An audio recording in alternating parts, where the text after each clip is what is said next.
Welcome one and all to another exciting edition of Transformers Reviews. Well, everybody, today I am doing one of my absolute favorite figures of all time, and that is our boy Beachcomber. Now, we have a lot to go over this boy today, and so because of that, I don't want to dilly-dally anymore. Now, if you guys are noticing, our boy has his actual weapon clamped up here to the top part of his roll bar. And the thing about it is, that's actually mentioned in the instructions, and the designer, Mark, he actually said that he did that to give it more of a G.I. Joe feel. But again, it's just how much it changes that front end.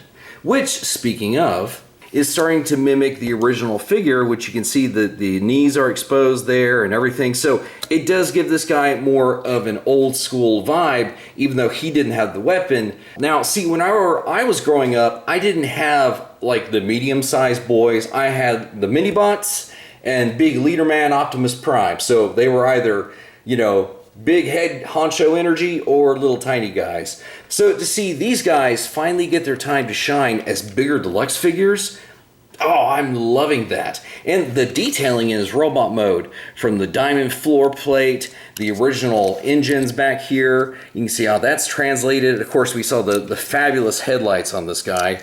Plus, the other thing that I like about the originals is how they had these rubber tires, that they used a plastic-like PVC rubber. And man, the thing, it just rolls so smoothly. Now, on Mark's Instagram, he actually did show that you can have a Tight Master standing out the top of the vehicle, but because of the way that the seats are molded and everything, you can't actually have a 100% Tight Master sitting down. So, okay, that was a Power of the Primes thing. I'm okay that it's not a feature on this. Now, Mark did go on to say that he wants to see if he can do a vac metal, a green vac metal version like this. He said that it may not be a possibility, but can you imagine this with this sort of like quality? I mean, oh my gosh, I would be over the moon of how awesome that is. And so despite the fact that our boy is a pacifist, I have to agree that I think he looks really kind of cool with a little blaster, which when you look at his tech spec, it actually says that this is not a lethal weapon. Basically, all it's good is it just will knock enemies back. So it's not even an ultra-violent weapon.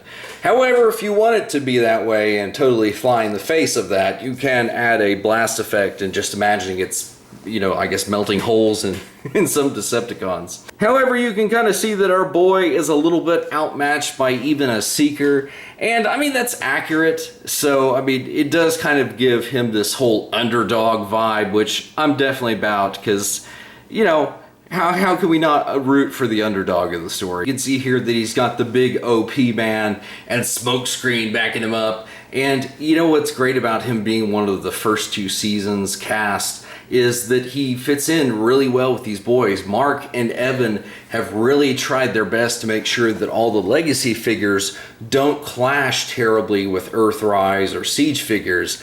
And the fact that they're able to make it blend in as well with these boys, I'm just really, really happy about.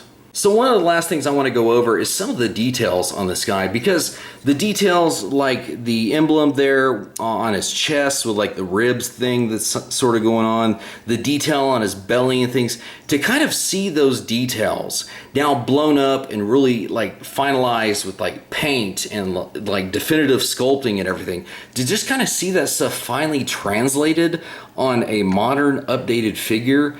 Don't get me wrong, like the Power of the Primes one and its Golden Lagoon repaint, they were okay, but I don't think that they reached the level that this current one has.